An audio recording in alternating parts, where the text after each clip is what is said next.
Hey, just want to say thanks so much for joining us on the Recovery Vow podcast today. In this episode, I've got a good friend of mine, John Shinholser. He'll be here from what used to be the McShin Foundation. It still is the McShin Foundation, but you'll hear us talk about the legacy he built and left with McShin Foundation when he retired, his work he's doing now, especially in kratom. There's a lot of conversations in that kratom world, and so I don't mind sharing this platform, and you'll hear him talk about that.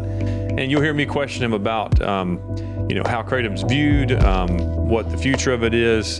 And so I just want you to sit back and just listen to this episode. If you're watching it, you can subscribe to us on our YouTube channel or stream on any of your favorite platforms.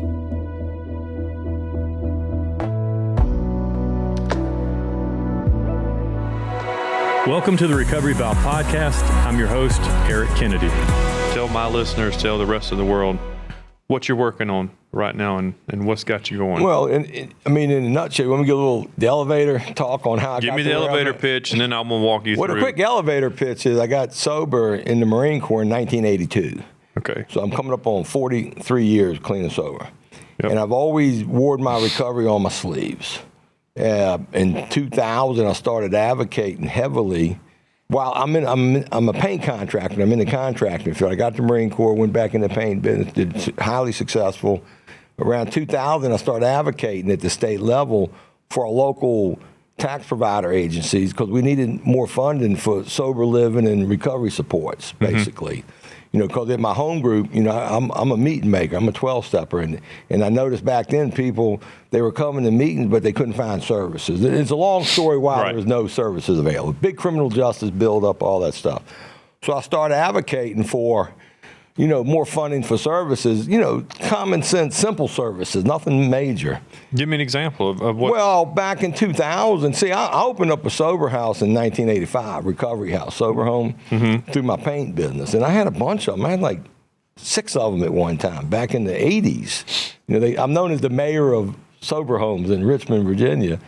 And but I was doing good in the paint business, and it wasn't a problem. Funding was never an issue. I always went to jails and prisons and talked to people, did the meetings in there, and people would come out. I'd give them jobs and sober living and 12-step. That's what I knew. Or faith-based. You had one or the other back then. And they would live there and then come work for you in your line of work? Well, but a lot of them didn't work for me more than half a day. They decided painting ain't their thing, but, they still had an opportunity. They had connection to community, connection to recovery supports.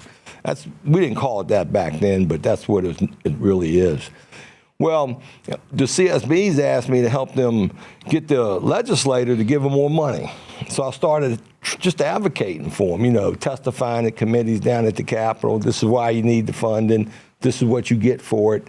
And a few years into it, I realized that these bureaucratic agencies, they were not wired or equipped to do but so much. They were restricted by the nature of their agencies. And me and my wife, we were at a NA camp out July 2004, Saturday night campfire, sitting around a fire with a bunch of addicts. And we said, man, we got to do something to help these people. And just the idea said, well, let's just start a recovery organization and see where it goes. Because we had experience with advocacy, we had experience with entrepreneurship, recovery, sober homes. We knew what connection was vital. Yeah, you had a team right there. Pretty much. Just God spoke and we listened, Yeah. And Monday morning, I went down to a lawyer and got an LLC. And my wife worked in Washington at the time. And I called her on the way down to the lawyer's office. And I said, I'm going to the lawyer to start that LLC we talked about Saturday night. Yeah, she goes into this dissertation, like, what are you doing? What do you mean? We were just talking. I said, no, we said we were going to do it. You got to be careful when you talk to us men folk in recovery, because we're looking for the next project. We take it as marching orders, they just talking. Yeah. Well, we had an argument over what to call it, and I said, look, I'm walking in the lawyer's office. What do you want to call it? And we just came up with the name McShin. Her name was Carol McDade. My name's John Shinholser. We kept our names when we got married. Make a long story short, I retired a year and a half ago. And when I retired, we started in 2004 with nothing, no vision, no nothing, just, a thought process. And when I retired, we left them. I left them. It was a charity to all these 20 years. They had like 16 recovery houses, 15,000 square foot facility, federally funded jail and prison reentry program, staff of 25, certified peers, several $1 million cash on hand, several more million in, assets. So just a solid. This is the way you left McShin Foundation. We left a solid recovery community organization, one of the best in the country. Thinking back, because it was labeled that in a write-up or on the news or something, right? Weren't you the number one in the country? Well, I think we're the one everybody wanted to be like because we were established by recovering people. We were sort of self-funded, so we didn't really have to bend the knee to any agency. And we sort of cracked the code on how to develop a peer workforce, how to get them credentialed, and how to reach the population we needed to reach, and most important, how to give them the immediate services that they needed at the moment they needed it. We didn't have to wait for permission. We just did things. All right, so back then, did it matter if you were for-profit or nonprofit, faith-based or not faith-based? Well, I think it mattered if you were a nonprofit because you could raise funds. You could reach populations to donate money to you. And we were never a clinical organization, even though we have fabulous linkage and relationships with clinical organizations. And we could do things clinical organizations could not do. And I think the faith-based part, I think because we weren't strictly a faith-based, that we were secular and we wanted to keep it that way. We didn't want to, we tried to follow the 12-step spirit, so to speak. Don't let them know it's really a faith-based. Let them think and figure it out. I think that might have hurt us because we couldn't raise as much what I call Christian money, because Christian folks like to keep money with Christian organizations, which is understandable. That's their message and whatnot. But I think down the road they realized, we were for real and we were probably more Jesus-like than most Christian organizations. I think they figured that out. We didn't discriminate. We loved everybody. So just a fabulous journey, though, Eric. I got to tell you, just an amazing journey. Well, when you think back to it, and you started with nothing, like I'm just starting this, so this is me picking your brain. I've been following you, so I know what you started with. It's doing really great, but what do you feel like was the moment that you said, okay, we're doing the right thing, and this is what's going to keep us sustainable for 20 years? Like, what was the moment that happened when you felt like you started taking a breath? Well, and it just became a project? When I left. When you left? When I left. During the process, you got to realize that it's like combat, man. You never really, you just see the victory you're having that moment, that day, and you react to your setbacks because you want to correct it. You know what I mean? So I never felt like we had a made in the shade, and you got to realize these kind of organizations, historically, if you go 20 years, you've beat 90% of the startups, if not 95%. Most of these type of organizations don't go, 30 years is probably life for these. When you look at it historically, name some that's been around forever. Salvation Army, there's not many, Yeah. So you're talking about recovery centers, treatment centers in general. Right. Well, you ever heard of Bill White? He wrote Slaying the Dragon. Yeah. See, to me, that was kind of like a textbook on the history of addiction and recovery in America. And to know where you've been can help you know where you're going. So to know where you're at can kind of help you decide where you think you can get to. It's kind of weird. But America has a 250-year history of ebbing and flowing. When there's high stigma, there's low services. When there's low stigma, there's high services. We have the history now, and we know, that's why right now we're in a critical turning point in America, and people have no idea how critical it is right now. In what regards to? Well, the stigma toward addiction and recovery, it's pretty, it's good right now. It's the best it's been in my lifetime, in the 42 plus years I've been in recovery. But I can see the tide turning. We're starting to recriminalize usage right now. You notice like during the crack epidemic, for example, they re-felonized consumers and they had a whole new segment of criminal justice issues and problems, which directly affected funding and policies to access treatment and care and recovery and services. And they're starting to do that now with these psychedelic products and the fentanyl products. And, so I can see a downturn. And the current vibe we're getting out of the providers, like the Medicaid folks, for example, they got to drill back on those reimbursements. And one of the first places they're going to hit is the recovery world, the treatment world, So nationwide, we're starting to go back the other direction right now. And it's critical that we don't. That's why, as I pivoted into the harm reduction space, I see this as the final frontier for folks like me, Well, and it's hard to do recovery work, ministry, nonprofit, for-profit. There's plenty of it out there, but just finding the people that aren't getting forgotten about. The biggest thing, and I've said this before, is the balance between them finding you, and because you can't find them. They're out there, but they're not going to take any help until they're ready for it. Well, that's why these peer engagement community workers are so critical. There is a rising regiment of peers who their heart is to go out in the communities, find these people that are hurting, and just develop relationships with them by whatever tool or mechanism they can at that time.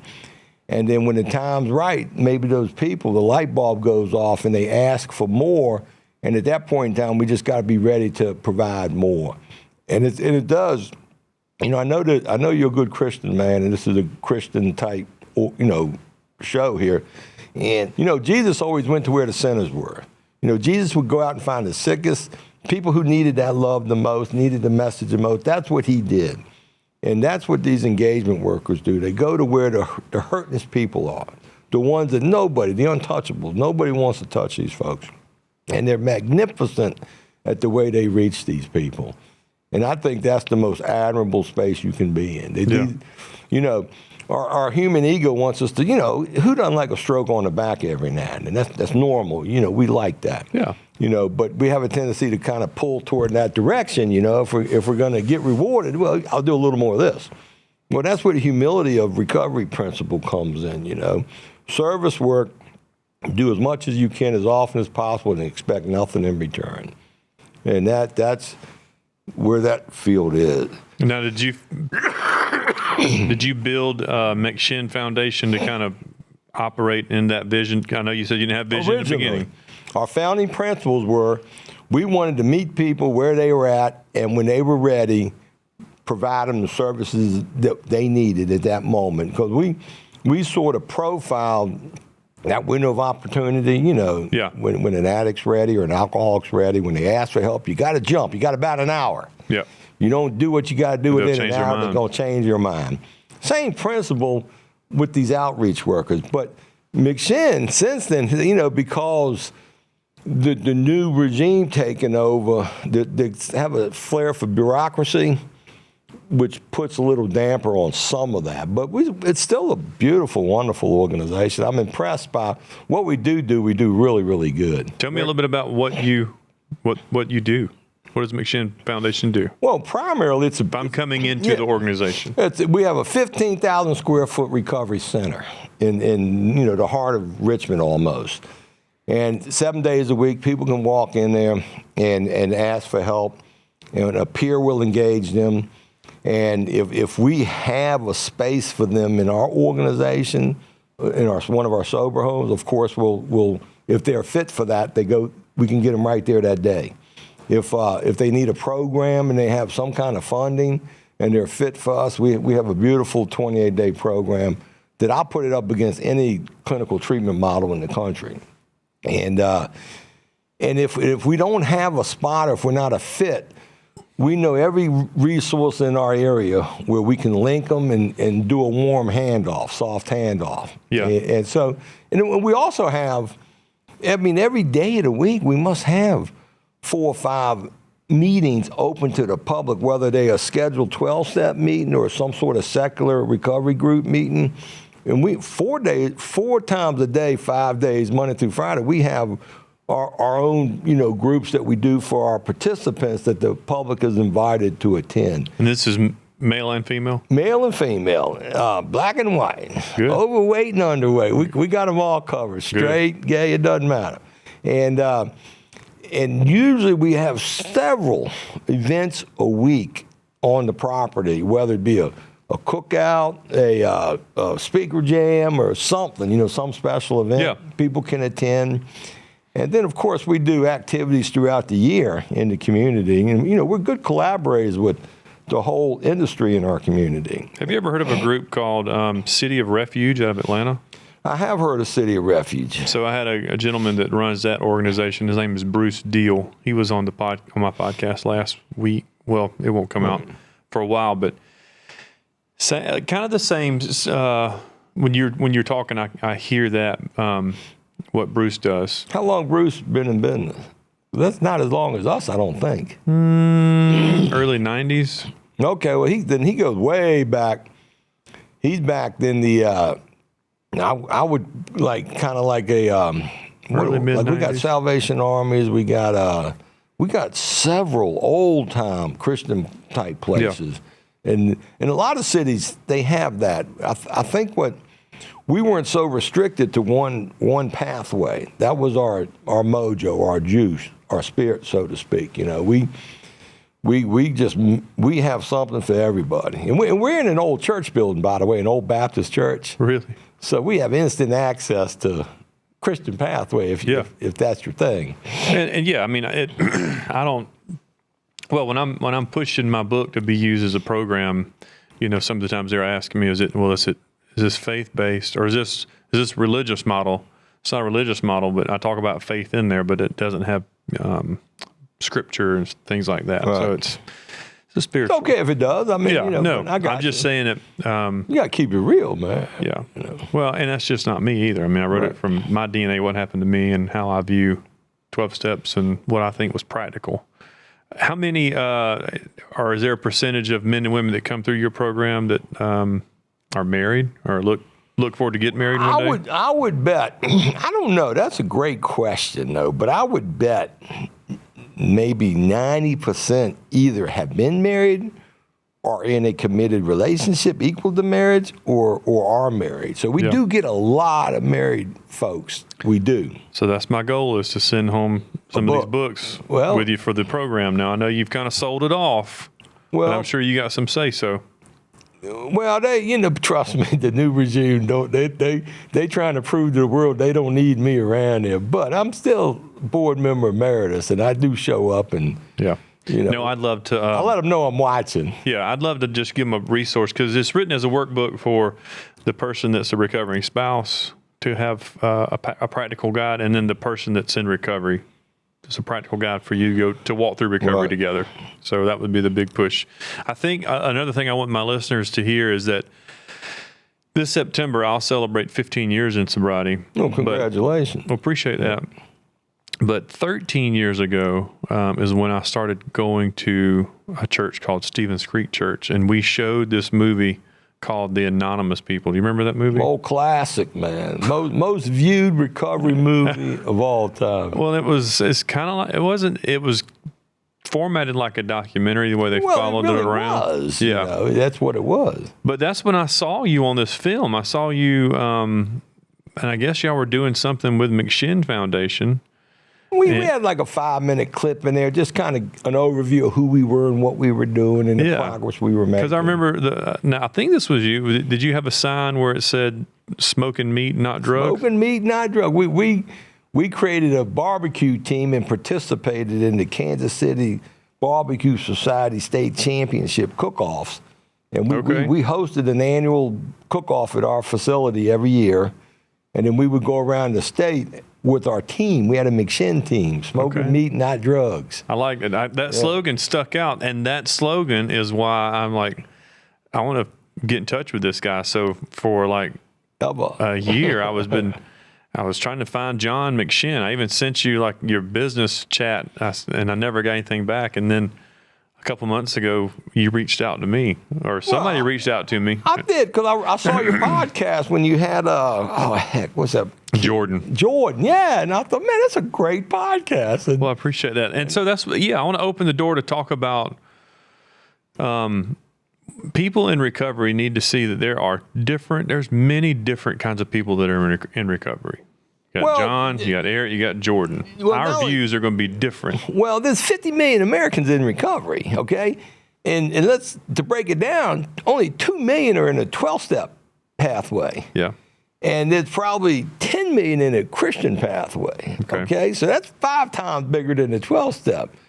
But yet there's another 10 million in some kind of plant-based pathway. And then, the other 20 million, it's a mixture of everything. They just, they work through it. They got a great job. They love their family more than drugs, something. They just went through the phase. They're out of it. But they walked away from it. Right. And on any given day, there's 50 million Americans that need recovery. Eric, we're up to 100 million Americans. Okay. We're 25% of our population. I want to make sure that we put that in our bio for this episode. Yeah. So when we break this down, we're saying 100 million. 50 million probably need it. 50 need recovery, and then 50 have found some kind of recovery. And then you said maybe 25 million? No. There's 50 million that have found some recovery pathway that works for them. Okay. There's another 50 million that need to find a recovery pathway. That's 100 million. Okay. Now, you can give or take a million or two. And that's 25% of our population is either in recovery or needs to be in recovery from a get high product. Yep. Okay. I like those numbers. And I'll throw gambling into the get high segment, but it doesn't go for food, overeating, So let's talk about one of those 3 that you mentioned, though. There's the people that work 12 steps. There's the people that work, they just go straight into their belief system or spiritual system. And then there's some that do it that are plant-based. And what I discovered, I spent, for about 10 years, I've been just reading everything I could read about plant-based products, okay? And because we were in the sober home industry and in the recovery industry, I started following everything, especially cannabis is what kind of kicked it off. I'm thinking, well, cannabis, I watched those documentaries where the CBD was curing those children with epilepsy and whatnot. And I knew cannabis had the CBD and the cannabinoids had a lot of healing power in there. Now, for our population, it's such a slippery slope because there's a get high component to it. And us, one's too many, 1,000 never enough. And if we trip the dragon, we're going to chase the dragon. You know what I mean? So for the abstinent world, this is it's such a major warning here. But most of the world, now there was a survey done. You can Google and probably find which one I'm talking about. Well, today you're Google. Yeah, well, they surveyed tens of thousands of people that needed help. And the number one reason why they weren't going to get help, because in their mind, they figured it was a abstinent-based treatment center. They did not want to quit everything. Like crack was their problem. Fentanyl was their problem, not Budweiser, not, wine. So tell me, I'm going to go just ask you point blank. Tell me your belief in that. Do you feel like people can be in sobriety, but be in sobriety from their drug of choice, but still be able to take other substances? That's why to me, common sense is harm reduction. Now, if people want to glorify it and call it some kind of recovery, fine. I'm not arguing with these people, okay? Mm-hmm.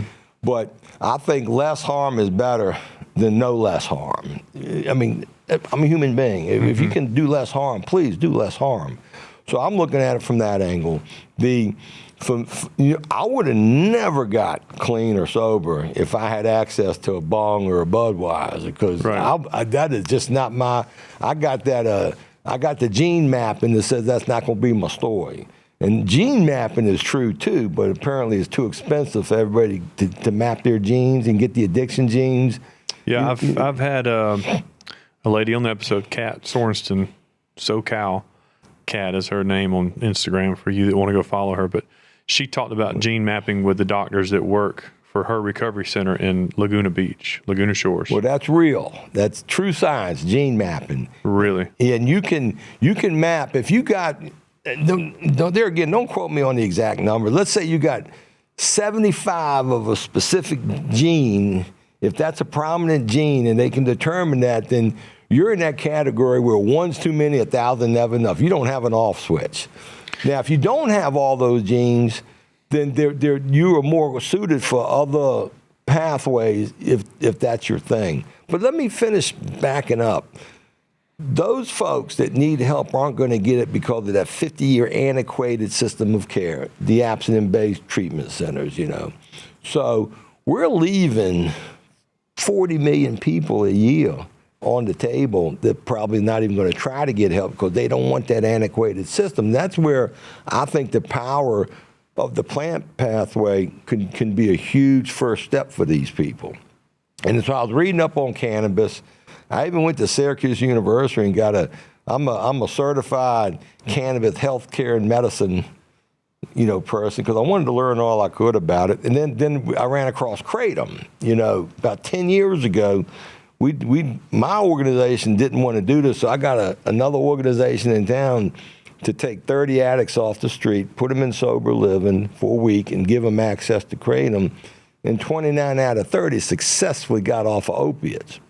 The one guy run off because he had a pocket full of money and a stripper girlfriend. He didn't need recovery. And I related to that. So I said, we'll give him a pass. I got so excited about that. But that same year, they expanded Medicaid in Richmond, which meant that there's now a Suboxone clinic on every corner. So I think Suboxone is great medicine, but overprescribed. They blew this thing up. And they got everybody thinking that's the golden cow when it really isn't. But it's a great tool, but it's overused. Right. Half those people using kratom could get the same effect and the same outcome and the same benefit. And the difference is you didn't need a medical doctor. You didn't need a prescription. You didn't need to be reimbursed through somebody's providership. Is kratom viewed, though, as a drug?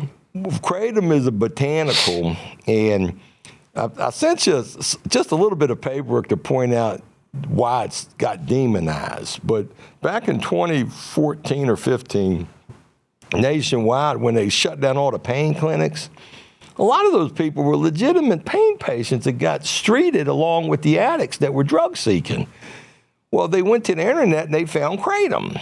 And this is very legit, And kratom is a plant. And back then, most every kratom product was a plant product, a natural plant, like a tea that you either ate the powder and drank water with it, or you brewed a tea and drank a tea. Now, the FDA wanted to ban that, but it couldn't pass the congressional threshold for banning, 8-factor analysis. Well, the FDA told the DEA it's bad, you got to ban it. The DEA sent out a notice, we're going to ban kratom, Schedule 1 it, make it a felon if you have it. And now that really irritated me. That's like such BS. And but there was so much pushback, like 140,000 people went to Washington and raised hell. And a bunch of senators and congressmen said, what are you doing? And when one of them said, I take the stuff. It's solving my problems. And so the DEA didn't ban it. Only time in the history the DEA reversed a ban. FDA's had a resentment ever since then, poisoning the well, demonizing kratom unjustly. But now since then, here we are in 2026, a lot of these kratom marketers have gotten very creative, and they've created a lot of super potent liquids, and they flooded what I call the get high industry with them. The head shops, the vape shops, the smoke shops. And we have a get high industry in America, whether you know that or not. And they use these storefronts for it. Well, and then comes along the adulterated kratom products. They got some stuff on the shelves. They call them kratom. It's not even kratom. It's a chemical made in a 55-gallon drum, and they get away with it. The American Kratom Association, we complain to the FDA religiously about these terrible products that aren't even a plant product. They're 100% chemical, and the FDA does nothing because they're using that as a cudgel to ban kratom.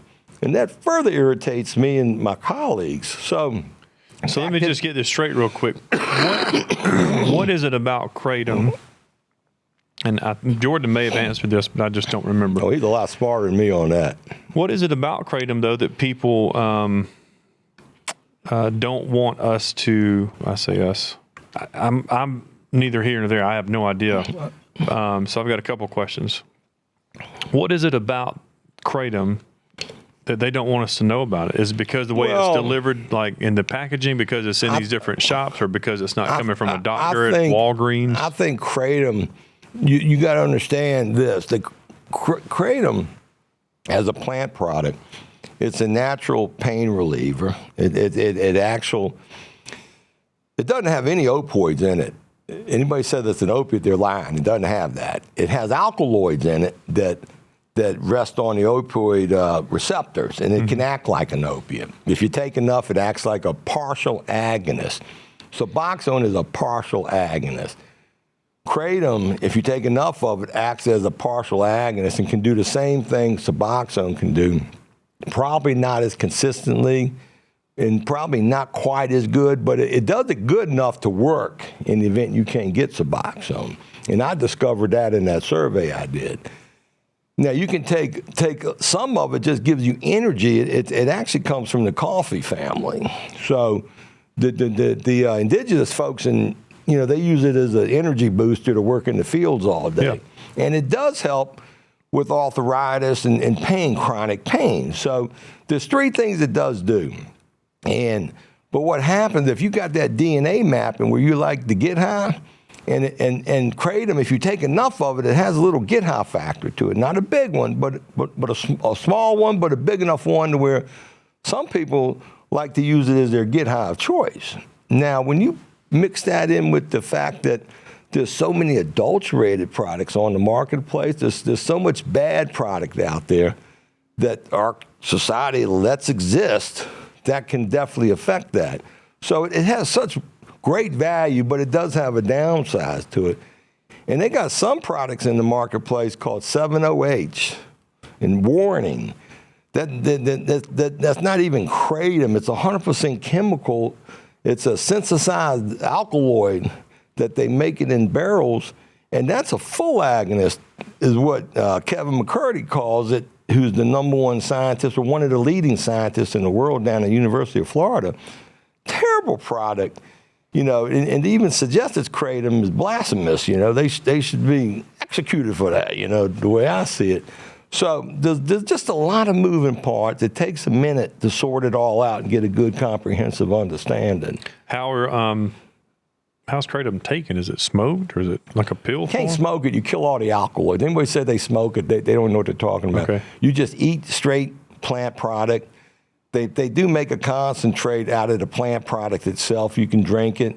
They can take some of the alkaloids and infuse them in some gummies and stuff like that. They're very creative and very good at certain products. But those ones, they can synthesize the hell out of it and make it super potent and powerful. And that's the stuff that we're gasping over. So what are you doing, man?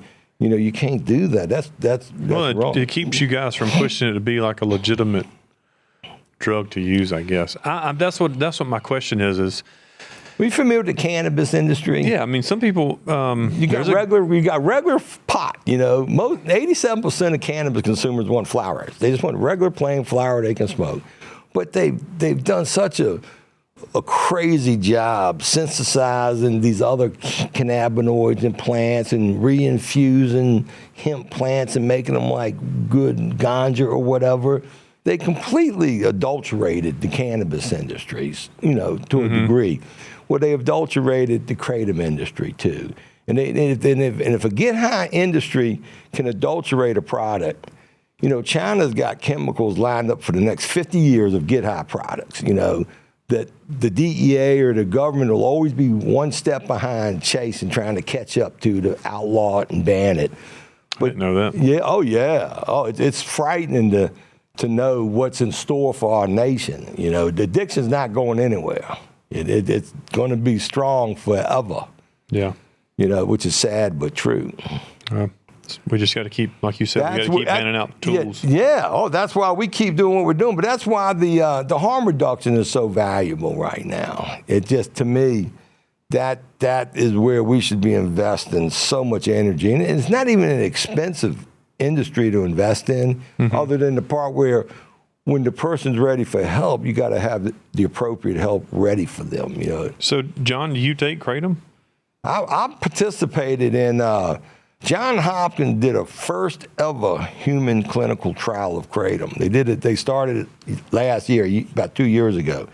And I knew enough about it that, I'd like to see what that's all about for the clinical side. But I could never take it because I was at McShin. We have a policy, you can't take kratom at McShin. But when I retired over a year ago, January, well, I knew, okay, well, I can try it. So I participated in the John Hopkins clinical trial. And I took a gram of kratom, 1 gram 4 times a day for 9 months. And what it did for me was it gave me a little more energy. It had a little better focus. I have chronic arthritis. It knocked it back. I haven't had an ibuprofen in a year and a half. I don't take any medication over the counter for anything. Other when I get allergies and a cold, I'll take something. So I did that, and then I went to my detox at John Hopkins, cold turkey. I didn't have any of these detox symptoms I was scared I might have. My NA buddies thought I was crazy, especially the ones that were hooked on kratom. Yeah. I said, well, 1 gram 4 times a day, you got to understand, somebody who abuses kratom, they're taking 100 grams a day. Compare that to 1 gram, 4 grams a day to 100, And how much time in sobriety did you have when you went in for this clinical study? I was over 41 years. I hit 41 years clean and sober in August, and this was December 20th when I started consuming a gram 4 times a day. And I still got over 42 years of recovery, by the way. Sobriety. That's what I was going to ask. Yeah. Do you still celebrate your recovery date? Absolutely. There's nowhere in the basic text or the big book that says that a recovering person, an old timer, can't participate in a clinical trial. We just don't go get high. We don't chase getting high. Bill Wilson, the founder of AA, participated in the LSD trial, okay? And he had great results. Now, you and I both know, well, if you took LSD, you were tripping. Now, to me, that'd be getting high. Yeah, for about 3 days. But in AA, that ain't drinking. So, I guess he got a pass for that. But he actually said back then that, hey, this will help a lot of alcoholics. And what do you know? Here we are in 2026, and they're making great discoveries where microdosing mushrooms and stuff like that they're getting great results. So, just because I'm an old timer doesn't mean I can't do things. Well, I'll take kratom periodically now, small dose, and I'll take it for basically pain and, because I don't want to take gabapentin or any of that stuff. I qualify for probably 10 different prescriptions right now. Yeah. I'm almost 70 years old, Eric. Let me ask you this question. You've had 41 years going in before you tried this clinical. Over 41. Would you agree if somebody that's 1 year in decided to go be a person for a clinical trial of kratom? That's a tough call. You got to understand, I never took the amount of kratom it took to tickle the dragon, to feed the dragon. You need to take probably 5 grams in one sitting to get your furic component they're talking about. If you're a new person and you want to get off Suboxone and you want to try kratom to get off Suboxone, I'm perfectly fine with that. If you're a new person in recovery and you got chronic pain and you're getting strung out on prescriptions, I'm 100% okay. We'll see if kratom is the right product for you, 100%. You gotta know, why would somebody want to take it though, And now, a gram of kratom is like a Red Bull when it comes to energy. So I'm drinking full Red Bulls a day. If you're a newcomer and you're slamming those Red Bulls all day long, if you can do a gram of kratom instead of a Red Bull, that might be a better hit for you. But we will go through a lot of trials and tribulations. You know as well as I do, when a new person, one's too many, 1,000 never enough. And once you're off and running, it's hard to stop it. So it's a slippery slope, Eric. It is slippery. That's what. And I don't want that responsibility either. Well, and that's what I was going to ask is if someone new in recovery had 1 year in recovery and someone said you should try kratom to help with XYZ? Well, what's the XYZ? That's important to know. If it was something that would be applicable to them. Chronic pain, they're on gabapentin, you want to try something different, 100%. So, and I'm not saying this because I agree or don't agree. What I'm saying is for people that may listen to this episode and they're saying, oh, I can go try kratom, but I don't have to say that, oh, I'm taking so much that it's messing with my dragon. Let's say that it is messing with the dragon. Would you encourage that person to say, okay, you need to confess that you've now relapsed? You got to research it. Let me tell you something, Eric. I did 10 years of research before I touched it, okay? 10 years. I've read it. I've read over 500 scientific studies. For 5 straight years, I navigated and circumvented the true kratom community across America. I've met and talked to thousands of kratom consumers that take it for the right reason. Plus I met the kratom addicts along the way, so I knew both sides. Yeah. Now, a new person's not going to have that institutional knowledge I had, and they're probably not going to be surrounded by the right people to get that institutional knowledge. So for any new person that might hear this and might want to try it, talk to your mentor, your sponsor, read the literature that Narcotics Anonymous puts out on medicine and recovery, talk to your support group, your physician, your psychiatrist. You talk about this. Spend months talking about this, and you'll know if it's right for you or not, just on the conversation. And just on the side of precaution, you're better off not touching it than touching it if you got any doubt whatsoever. And so it's not a curiosity. Yeah, I don't want people to do this as a curiosity, see, if it'll fix X, Y, Z, and then have so much guilt. But here's another hit. If you're taking an illegal drug of any kind, please go try kratom. See if that can get you away from the one pill kill. If you can pivot from a one kill pill product to a kratom product, that's a win. Because if it's a pure natural kratom product, the chance of good you have a bad event is damn near zero. Now, those adulterated products are bad. Those 7-OH products are bad. Don't pivot to those. Natural kratom product, if you're taking a one pill kill product, I'm all for it. If you're drinking a fifth of liquor a day and you can't stop drinking, try natural kratom, see if that doesn't help you. And you're saying that kratom can cure the appetite? It absolutely, in many, many cases, it's a replacement therapy on a substance, and it works like a charm for so many people. Not for everybody, just like a lot of medications aren't for everybody. Right. And I would say that if you decide to try kratom, a lot of websites they can go to. Yeah, do your homework, but also have a plan of action saying, okay, be honest and say, today I took 2. I need to talk to my sponsor. Let's say I was supposed to take 1. Well, now am I considered abusing this kratom if I'm not taking the dosage that I'm supposed to take? I think that's where the responsibility comes in too, so that you don't have to carry that. If you ever take burden or that weight of guilt. Those little shots, some of those shots is equal to 10 grams of kratom, okay?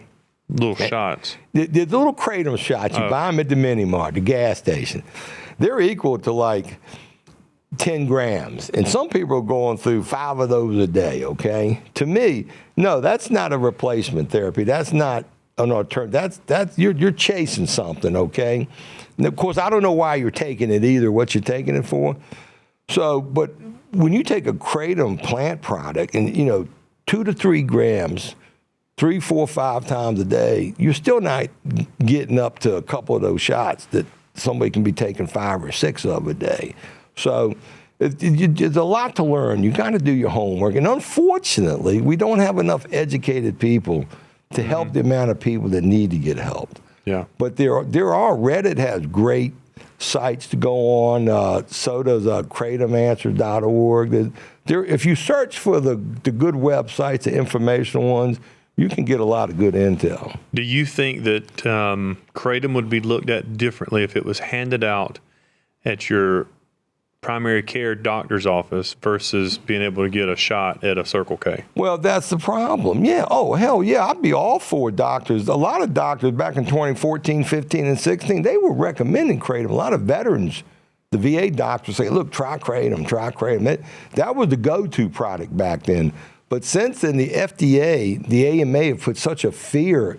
If you hold any kind of clinical license now, they threaten to take your license if you make such a suggestion today. That's how bureaucratic it's gotten behind the scenes. What do you think they're finding in it that makes it bad in their eyes? It's competing with the Suboxone industry. It's competing. It's money. Yeah, it's competing with the pharma industry. If you got 20 million Americans taking kratom instead of 2-3 prescriptions a day, Eric, that's 50, 60 million monthly prescriptions somebody's not taking. Pharma losing money right now. When I heard RFK got in there, I got so excited. I mean, this is great, man. Yeah.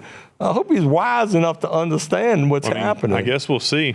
I want the plant-based industry to be as healthy and as good as it can be. Yeah. And the quicker and sooner, the better. Yeah. You know, there's so much promise in that industry, but to have these clinical world slash them and demonize them and hold them back, see, I think that's wrong. Yeah. That's self-serving wrong. And I have to say this because I said it to Jordan too, is, you know, just because I don't understand all of it, and I haven't made it to a point where I'm studying it or anything like that, that doesn't mean I approve it or deny it. I'm just here to hear about it. You know, one of my jobs is to go around the country, educate people. I love the job. It's great. It's perfect for me. I'm a good educator. I'm a good community organizer. I have several colleagues that help me. One of them's a doctor. One of them's kratom's the only thing that helps her condition. You know, I can't even pronounce the condition she's got. There's so many people. They never take more than the same amount every day. They've been doing that for 10, 15 years. So they're not chasing to get high. But everywhere I go, people are desperate to want to know more, you know. You know, and it's I'm not going to say it's a slippery slope. It's a necessary slope. When I go into these recovery centers and I talk about it, there's always a bunch of these Suboxone kids. They say, man, I'm trying to get off Suboxone. I can't, or I don't want to be on methadone, or all kind of products. And absolutely it's worth a try. You know, but just make sure you're using a good manufactured practice product. The FDA actually has regulatory guidelines of manufacturing kratom. You know, make sure you use an FDA regulatory packaged product. So you can get it somewhere that's FDA approved. With the FDA, yeah, but it's a botanical. 1994, FDA wanted to ban all dietary supplements. Congress passed the DSHEA Act. Okay, then that paved the road for all these vitamin stores, these GNC stores. You go into the drugstore, the grocery store, they got rows of vitamins. That's because of the 1994 DSHEA Act. But the key is you have to use good manufacturing practices that the FDA designs the regulatory practices. So you're following FDA regulatory practices. And that's the products you want to use. If it's not that product, don't touch it, number one. Unfortunately, like some of these 708 dealers, they use GMP standards, but they're fraud products because they haven't passed the safety test at the level that kratom passed. You know, the way I see it. Right. So there is some cracks in that. And some states, you're not allowed to have it at all. There's 5 states that have banned it, and that was back in 2016. They did what the DEA did, but they haven't turned them back yet. Now trial lawyers are involved. You know, there's been some adverse events with these adulterated products. So now, you know, factories and manufacturers are being sued and they're paying lawsuits. So there's a big mess out there right now. Well, tell me, John, where do you see this thing going? I mean, where do you see kratom? It's a race right now. It's a genuine race to the finish line. We have a congressional What's the law. finish line, though? Is it going to be on the shelves of Walgreens and Publix, and you'll get it filled by pharmacists one day, or is it still going to be bought at Circle K's and head shops? If I had to answer that question, I'd be a billionaire, man. I don't know, because you can't predict. You know, we got President Trump now. You can't predict anything. I mean, if he likes kratom, it's going to be a win for everybody, you know. Yeah. If he doesn't, game over. It's that simple, you know. So I'm not going to say whether he likes kratom or not. Well, but if it got him on the podcast, I would. Next, when I see him, I'll invite him to your podcast. When are you going to see him? I have no idea, but I'll try to remember to bring up Eric. Well, whenever I see him, I'll tell him all about smoking meat and not drugs. Well, I was a friend of mine I met when he was a little kid. He's now a congressman. I was talking to him the other day. He was down in Mar-a-Lago playing golf with him. So I got that close to him. Yeah, I haven't gotten that close. Well, I just want to say thank you so much for coming Pleasure's by. all mine, being man. on the podcast, John. I want to give you a couple of the books to Absolutely. take back. I'll take them back, give them to our CEO and say, look at these. See if they I would love that. It's written to every person that's in your program or in their program, the McShin Foundation program. You know, we're primarily a 28-day program with stay as long as you want sober living. Mm-hmm. But I read. I don't have the book. I didn't read the book. I will read it by the time I get home. I promise you that. But I've read a lot of little bits and pieces about it, and that struck me as a thing where if you got facilitators all over the place that were facilitating that course using that book, that to me is where it needs to go. Well, we've got approved in the state of Georgia. So any counselors that go through the class that I've built out, they get their ongoing credit hours. And then we've got a train the trainer program. And then we have these workshops like I do here in Texas. I'm doing one today. See, that's the model right there. Train the trainer, get some trainers doing these workshops and the books. And several people, good friends of mine, they're great master's level social workers, couples people. I'm going to give them that book and say, look. Yeah, I want you to. I'm going to give you a few of these copies to take back with you. And I'll try to make sure somebody in the Richmond area is doing this for you. I'd love it. That's something I can do for you. So I'd love that. Well, thank you so much for having me. Yeah, John. Thank you for being here, buddy. I appreciate it. And like I said, it's an education thing. It's also a God thing. I was trying to look you up, and by you finding me, we get you here 10 years later, or 13 years later. But you came here and shared the platform, what you thought about kratom from your point of view, and that's what we're here for. Well, I'll tell you 3 things before we quit about God thing. I remember in '82, a few months before I stopped drinking, I got slammed in rehab. I had a God moment. If it was God's will, it was meant to be. My recovery was meant to be. When we started McShin, during my conversation with my wife walking into that lawyer, I said, look, if it's God's will, it'll work out. If it ain't, it won't. And it worked out great. Now that I'm in the harm reduction, same thing. Look, if it's God's will for me to be in this space, there'll be an impact somewhere. If not, it won't meant to be. So I'm not afraid of God's will. I'm certainly not afraid to try what I think is God's will, but I always accept the outcome.